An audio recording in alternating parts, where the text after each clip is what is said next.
अल्हम्दुलिल्लाहि रब्बिल आलमीन वस्सलातु वस्सलामु अला सय्यिदिल अंबिया वल मुरसलीन व अला आलिहि व अस्हाबिहि अजमाइन। अम्मा बाद फ़अऊज़ु बिल्लाहि मिनश शैतानिर रजीम। बिस्मिल्लाहिर्रहमानिर्रहीम। इन्नल्लज़ीना युअज़ूनल्लाह व रसूलहु लअनहुमुल्लाह फ़िद्दुनिया वल आखिरह व अद्द लहुम अज़ाबन मुहीना। सदक़ल्लाहुल अज़ीम।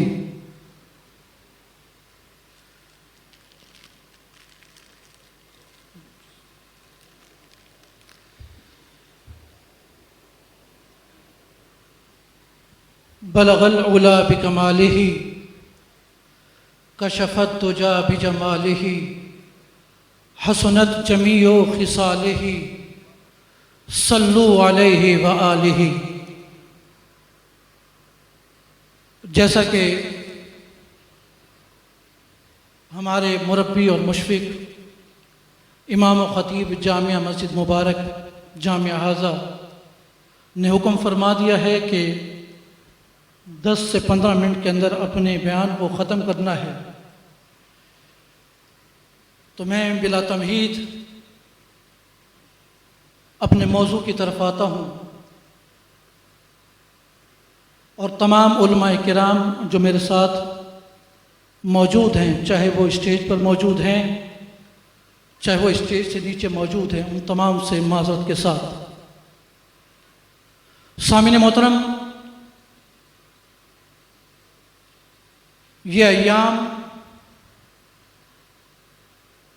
तमाम आलम इस्लाम के मुसलमानों के लिए एक कर्ब, एक तकलीफ़ और एक इम्तिहान का बाइस बने हुए हैं। कोई शख्स अरब से लेकर अजम तक जिसके दिल के अंदर ज़र्रा बराबर भी मोहब्बत मुस्तफ़ा है और इश्क़ मुस्तफ़ा की थोड़ी सी भी चिंगारी है, मुझे नहीं लगता कि वो रात को सुकून की नींद सो सकता होगा। जिन हालात और जिन वाक़यात ने हमारे कुलूब व अज़हान को मुंतशिर कर रखा है, वो आप तमाम अहबाब जानते हैं कि पूरी दुनिया के अंदर इस्लामोफोबिया फैलता चला जा रहा है और हिंदुस्तान जैसा मुल्क, जिसे मैं समझता हूं कि इस वक्त पूरी दुनिया के अंदर सबसे बड़ा इस्लामोफोबिया का मरकज बना हुआ है, जहां पर हिजाबात पर पाबंदी आयद हो चुकी, लाउड स्पीकर पर अजानों पर पाबंदी हो चुकी, बाबरी मस्जिद को कब्जे में ले लिया गया, उसकी जगह पर मंदिर तामीर हो चुका। अब जो मस्जिद तारीखी नजर आती है, औरंगजेब की मस्जिद थी, वुजू खाने में बुत पड़ा हुआ मिला, हिंदुओं ने दावा कर दिया और हिंदुस्तान वाली हुकूमतों ने दावा कर दिया कि ये मस्जिद, यहां पर पहले मंदिर होता था, लिहाजा मस्जिद को मिस्मार कर दिया जाए और उसकी जगह दोबारा मंदिर तामीर कर दिया जाए। इस गुफ्तगू के दौरान वो औरत, वो मलूना, वो यजीदिया टेलीविजन पर आकर हमारे आका, हमारे मौला हुजूर अकरम सल्लल्लाहु अलैहि वसल्लम की ज़ात पर, आपकी मुआशरती और आपकी जिंदगी के ऊपर, मौजूदात के ऊपर आकर तानो तशनीह कर देती है। अफसोस का मकाम यह है कि चाहिए था कि जिस मलऊना की वजह से हिंदुस्तान मुल्क को पूरे अरब दुनिया के अंदर जिल्लत का सामना करना पड़ा, उसे कैफरे किरदार तक पहुंचाया जाता, लेकिन अफसोस कि वो हिंदुस्तान मुल्क जिससे आज़ादी का फैसला हमारे उलमा ने पहले ले लिया था, मैं आज सलाम पेश करता हूं उन उलमा को जिन्होंने तहरीक आज़ादी पाकिस्तान में हिस्सा लेकर आज साबित कर दिया था कि पीर मेर अली शाह साहब का कौल दुरुस्त है, लकुम दीनुकुम वली दीन, कि हिंदू और मुसलमान एक साथ नहीं रह सकते। मुसलमान कभी हिंदुओं के तहत मातहत नहीं रह सकते। लिहाजा पाकिस्तान आज़ाद हो चुका, अल्लाह का लाख लाख करम है। हम अपनी माओ बहनों बेटियों को हिजाब पहने पर कोई पाबंदी आयद नहीं करते। अरे कोई हिंदू हो वो अपना लिबास पहने, उस पर भी कोई पाबंदी आयद नहीं। हमारी मस्जिदें आबाद हैं, हमारे स्पीकरों पर अजानें आबाद हैं, और इसी तरीके से हमारे मसाजिद दूर दराज इलाकों तक कोनों तक आबाद है। सामिन मोहतरम, ये महफिल नात इन तमाम नात खानों का इमाम, सबसे बड़ा नात खान हज़रत हसन बिन साबित का फतवा सुन ले। हज़रत हसन बिन साबित ने कहा था, फ़इन्ना अबी व वालिदहू व इर्दी लिइर्दी मुहम्मदिन मिनकुम विक़ाह। यह हज़रत हसन का फतवा है। महफिल नात है तो हज़रत हसन का फतवा सुन लो। फरमाते हैं कि मेरा बाप, मेरी माँ, मेरे वालिदैन और मेरी इज्जत हुजूर की इज्जत के सामने कुर्बान है। यह हज़रत हसन का फतवा है। चांद पर थूकने से चांद पर कोई असर नहीं पड़ता, थूक अपने चेहरे पर गिरती है।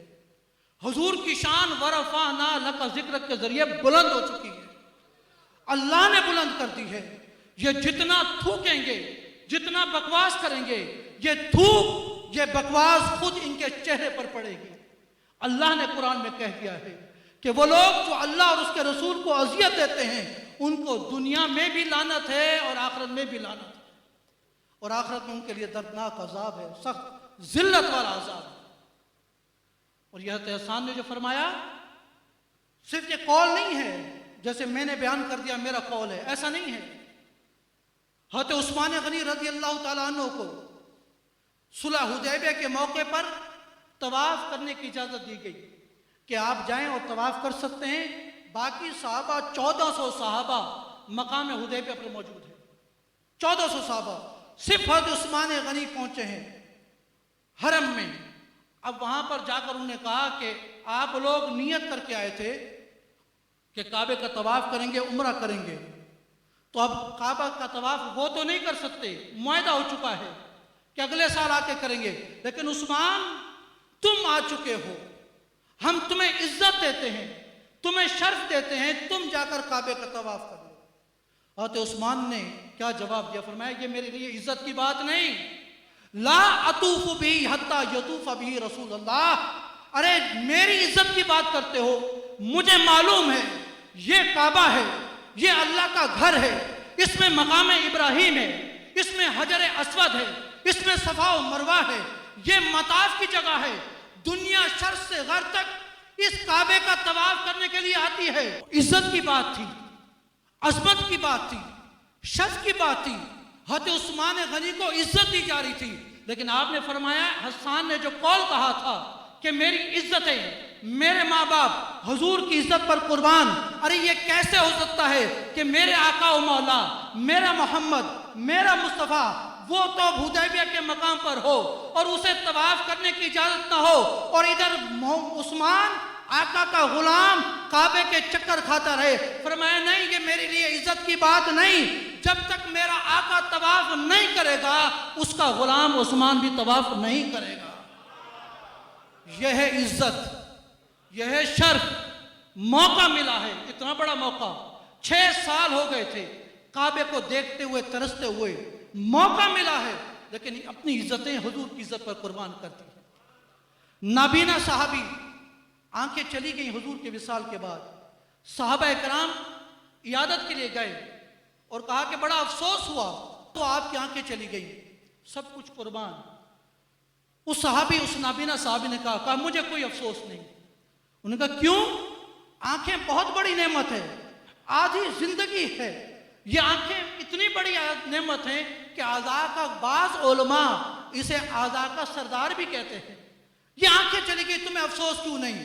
फरमाया इन आंखों ने जो कुछ देखना था मेरे मुस्तफ़ा को, मेरे आका को, वो आंखें देख चुकी।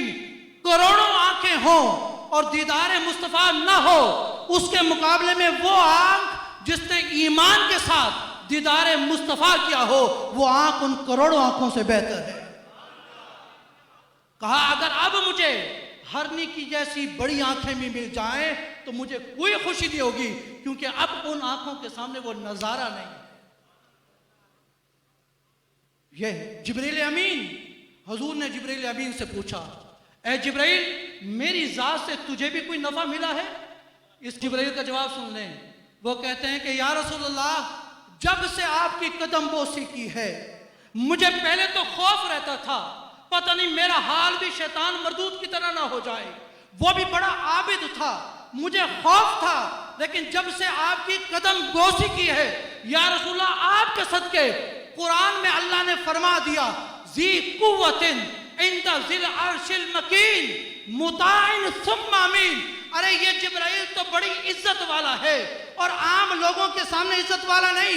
अल्लाह फरमाता है लोगों तुम्हारे सामने इज्जत के पैमाने कुछ और होंगे। अरे जब से जिब्राइल ने मेरे महबूब की कदम बोसी की, अरे ये मेरी निगाहों में इज्जत वाला हो गया।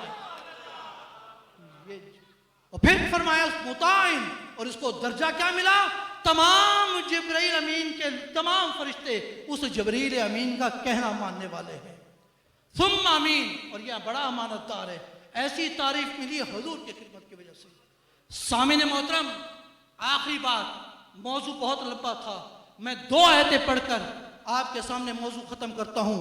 ये जो गुस्ताखी का मसला है, ये सबसे ज्यादा हसास मसला है। आसान लफ्जों में समझा दूं, फिर कुरान की आयतें पढ़कर समझा दूंगा। पूरी कायनात की तमाम औरतों की इस्मत दरी हो जाए, कोई शख्स तमाम औरतों की इज्जत लूट ले, तमाम कायनात के लोगों को कत्ल कर दे, उस शख्स का ये गुनाह, और दूसरी तरफ वो शख्स हो जिसने हुजूर की गुस्ताखी की हो, वो गुस्ताखी करने वाले का गुनाह उससे भी बढ़कर है। ये हसासियत है हुजूर अकरम सल्लल्लाहु अलैहि वसल्लम के नामूस की। इसलिए कि अल्लाह तबारक व तआला का कुरान हमें बार बार इशारत-उन-नस से समझाता है। उम्मे जमील अबू लाब की बीवी कहती है कि 3-4 दिन हो गए जिब्रील नहीं आया तुम्हारे मोहम्मद के पास, लगता है अल्लाह ताला नाराज हो गया है। सिर्फ इतने लफ्ज कहने थे, सिर्फ इतनी सी बात थी। अब आप बताएं कि कहना क्या चाहिए था? कुरान आता, कहता नहीं ये उम्मे जमील झूठ कहती है, अल्लाह का रब अल्लाह से नाराज नहीं हुआ, बस इतनी सी बात कहनी थी। लेकिन अंदाज देखें, क्योंकि हुजूर के दिल में मलाल आया, तकलीफ हुई हुजूर को उन जुमलों से। अब आप और मैं सामने बैठे हों, फ़हीम रहमानी साहब बैठे, हम दोनों आपस में मोहब्बत करते हों, और कोई हमारे दिल में बात गलतफहमी पैदा कर दे, और मुझे पता चले और मैं फ़हीम रहमानी साहब की तारीफ कर दूं देखने के साथ कि हुजूर आज आप बहुत खूबसूरत लग रहे हैं, सारा गम सारा मलाल दूर हो जाएगा। अल्लाह ने फरमाया ऐ महबूब वो बात तो अपनी जगह है, लेकिन वो बात करूंगा, लेकिन उससे पहले फरमाया वद्दुहा वल्लैलि इज़ा सजा। ऐ महबूब तेरे चेहरे सूने चेहरे की कसम, तेरे सूरज की तरह चमकने वाले चेहरे की कसम, तेरी उन जुल्फों की कसम जो तेरे खूबसूरत चेहरे पर उमड़ उमड़ कर आती है। ऐ महबूब आपके रब ने आपको छोड़ा नहीं है और नापसंद नहीं फरमाया, बल्कि मकाम तो यह है वलल आखिरतु खैरुल लका मिनल ऊला।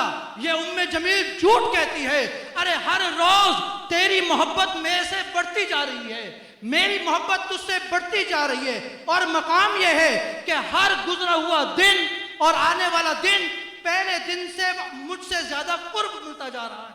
वलल आखिरतु खैरुल लका मिनल ऊला, और फरमाया वला सौफा युती का रब्बु का फतरदा। ऐ महबूब ये बातें गलत हैं कि तेरा रब तुझसे नाराज हो गया, अरे वो तो ऐसा है वाला सौफा युती का रब्बु का फतरदा, अरे जब तक तू राजी नहीं होगा वो तुझे अता फरमाता रहेगा। अंदाज चेक करे कुरान का अंदाज, कुरान का तर्जमा करना आसान है, कुरान को इन बारीकियों से देखें कि कुरान शुरू कैसे हुआ, स्टार्ट कैसे कर रहे हैं। वद्दुहा वल्लैलि इज़ा सजा। बात इतनी थी, उम्मे जमील का रद्द करना था, कर देते, लेकिन नहीं, अल्लाह अल्लाह है। महबूब के दिल में थोड़ी सी भी मलाल महसूस हुआ, अल्लाह ताला ने फरमाया नहीं महबूब, वो मलाल हम नहीं आने देंगे। पूरी कायनात को, पूरे मुसलमानों को हुक्म है, रातों को जागो, नमाजें पढ़ो। लेकिन हुजूर अकरम सल्लल्लाहु अलैहि वसल्लम रातों को जाकर नमाजें पढ़ते थे, क़याम फरमाते थे, पाँव पर वरम आ गए, फरमाया या अय्युहल मुज़म्मिल कुमिल लैला इल्ला कलीला। ए महबूब, सारे लोगों को हुक्म है, रातों को जाग कर गुजारो, मेरी इबादत करो, नफिल पढ़ो, तहज्जुद पढ़ो। सबको यह हुक्म है कि पूरी पूरी रात जाकर क़याम क्या करो। लेकिन ए महबूब, तेरी शान ये है कि या अय्युहल मुज़म्मिल, ए चादर ओढ़ने वाले, कुमिल लैला इल्ला कलीला, तुझे शौक है नमाज पढ़ने का, तू नमाज पढ़ा कर, लेकिन थोड़ी पढ़ा कर, तेरे पाँव पे वरम हमसे देखे नहीं जाते। थोड़ी सी तकलीफ, थोड़ी सी तकलीफ। खुदा अपने महबूब के दिल में थोड़ी सी भी तकलीफ, अरे इसमें कितनी बड़ी तकलीफ है। एक बंदे के सामने कोई चीज पढ़ी जाए, वो उसे सिर्फ रिपीट करे, रिपीट कर रहा है, इसमें कितनी तकलीफ है। लेकिन देखें, हुजूर जिब्राइल कुरान पढ़ते हैं, हुजूर उसे सिर्फ रिपीट करते हैं। खुदा फरमाता है ला तुहर्रिक बिही लिसानक, ए महबूब, ये होंठों को बार बार तेजी के साथ हिलाने वाली, रिपीटिशन वाली, आप ये मुशक्कत भी ना किया करें। रातों को जागने वाली तो और, अरे इतनी सी मुशक्कत भी ना क्या करें तो फिर याद कैसे होगा। फरमाया सनुक़रिउ का फला तंसा, अरे तुझे हम पढ़ाएंगे और ऐसा पढ़ाएंगे जो कभी भूलेगा भी नहीं। कुरान का मौजू इंसान नहीं, कुरान का मौजू हिदायत इंसान है, इंसान की हिदायत है। अब मुझे आप बताएं, कुरान आपसे कोई पूछे भाई कुरान में क्या है, आप कहेंगे इसमें अकायद है, इसमें अहकामात हैं। हमें पता चलता है तौहीद का, हमें पता चलता है रिसालत का, हमें पता चलता है आखिरत का, हमें पता चलता है क़यामत का, हमें पता चलता है मलाइका का, हमें पता चलता है जिन का। ये अकायद मौजूद है, नमाज, रोजा, हज, ज़कात, ये चीज़ें मौजूद हैं। मैं आपसे पूछता हूँ, मुझे आप जवाब दे। मैं कुरान पढ़ता हूँ और पूरी आयत पढ़ता हूँ, मुझे बताएं इसमें रोजा कहाँ है। तब्बत यदा अबी लहबिन व तब, बताएं इसमें कहाँ है रोजे का मसला, इसमें कहाँ है नमाज का मसला, इसमें कहाँ है अकीदे का मसला। लेकिन अल्लाह ताला ने, अबू लाहब ने सिर्फ हुजूर की तरफ हाथ उठाया था कि तूने हमें इसलिए बुलाया था, इस तरह हाथ किए थे।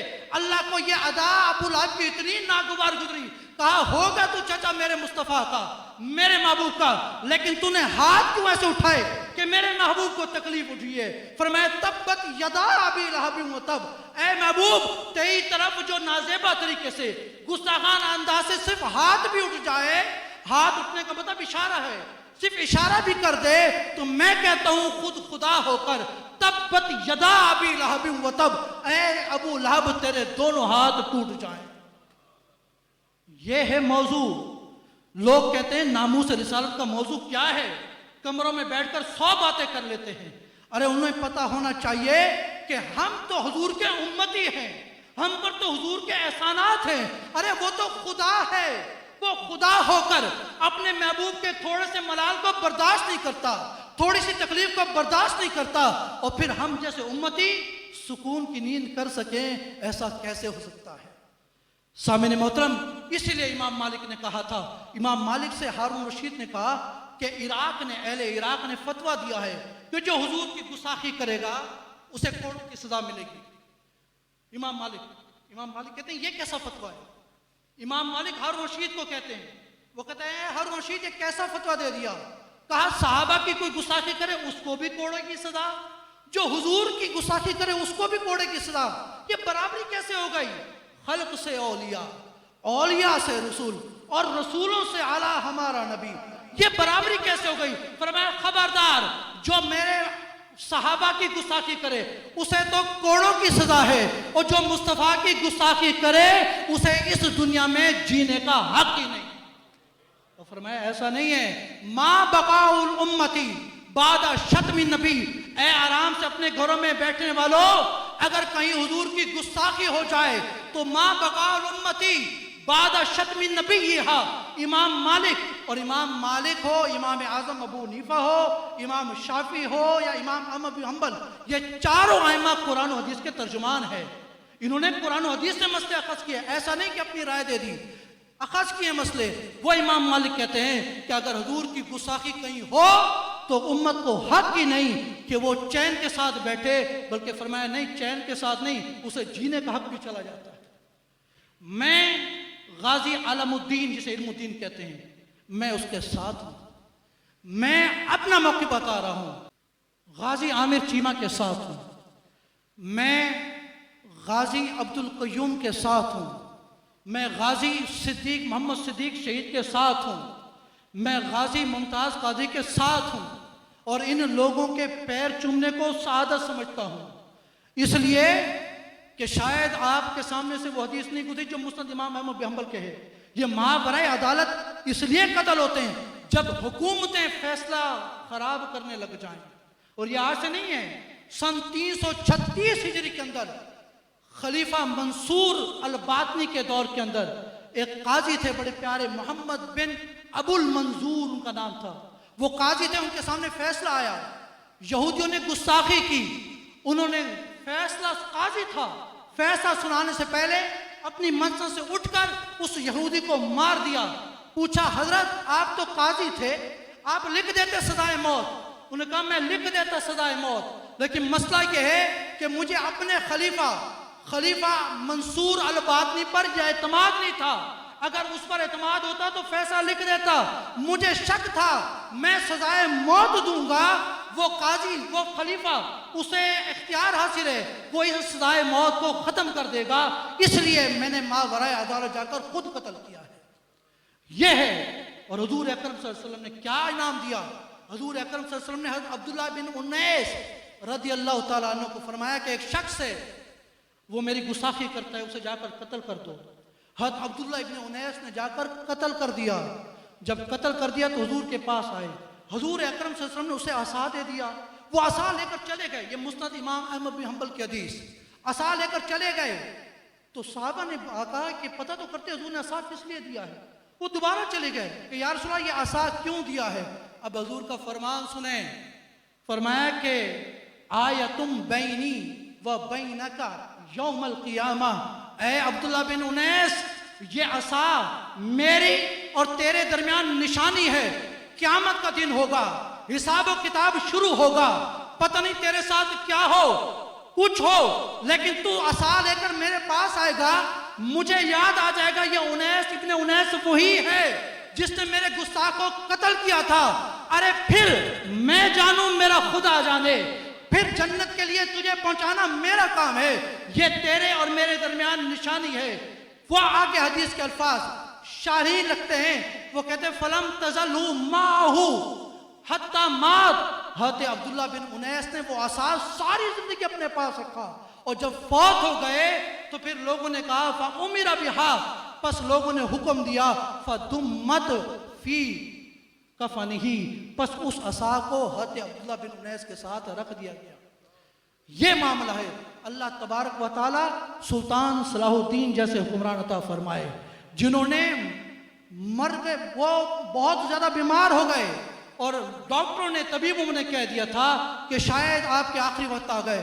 उस लम्हे उन्होंने नजर मानी कि अल्लाह ताला मुझे शिफा अता फरमा, तेरा वो शख्स जिसने कर्ब का शहजादा है, उसने गुस्ताखी की है, मैं चाहता हूं कि मैं उन दोनों, उसको वास्ले जहन्नम करूं। सुल्तान सलाहुद्दीन अय्यूबी को शिफा मिल गई। सन 2536 के अंदर वो कर्ब फतह हुआ। बाकी जो बादशाह थे, शहजादे थे, उनको कैद खाने में डाल दिया, और सुल्तान सलाहुद्दीन ने कहा उस शहजादे को बुलाओ जिसने गुस्ताखी की थी। वो लाया गया दरबार के अंदर। सुल्तान सलाहुद्दीन अय्यूबी ने खुद अपने हाथ में तलवार ली और उसका सर कलम करते हुए कहा, तूने कहा था मेरे हुजूर के उम्मतियों को कि कहाँ है तुम्हारा मोहम्मद, उसे पुकारो मदद के लिए। अरे तूने हुजूर को पुकारा था, हुजूर तो वराउल वरा है, वो तो आला है, आला है, वो तो तमाम अंबिया से भी अफजल है, उनका मकाम तो बहुत ऊंचा है। मैं उनके गुलामों का गुलाम हूं, आज बदला लेने के लिए मैं तेरे पास आया हूं। यह है जज्बा। अल्लाह तबारक व तआला हम सबको हुजूर अकरम सल्लल्लाहु अलैहि वसल्लम के नामूस के तहफ़्फ़ुज़ करने की तौफ़ीक़ अता फ़रमाए जितना मुमकिन हो सके। जिसे अल्लाह ताला ने जितनी वुसअत दी है, अल्लाह ताला जितनी सादत दी है, अल्लाह तबारक उतनी तौफ़ीक़ अता फ़रमाए। वमा अलैया इल्लल बलागुल मुबीन।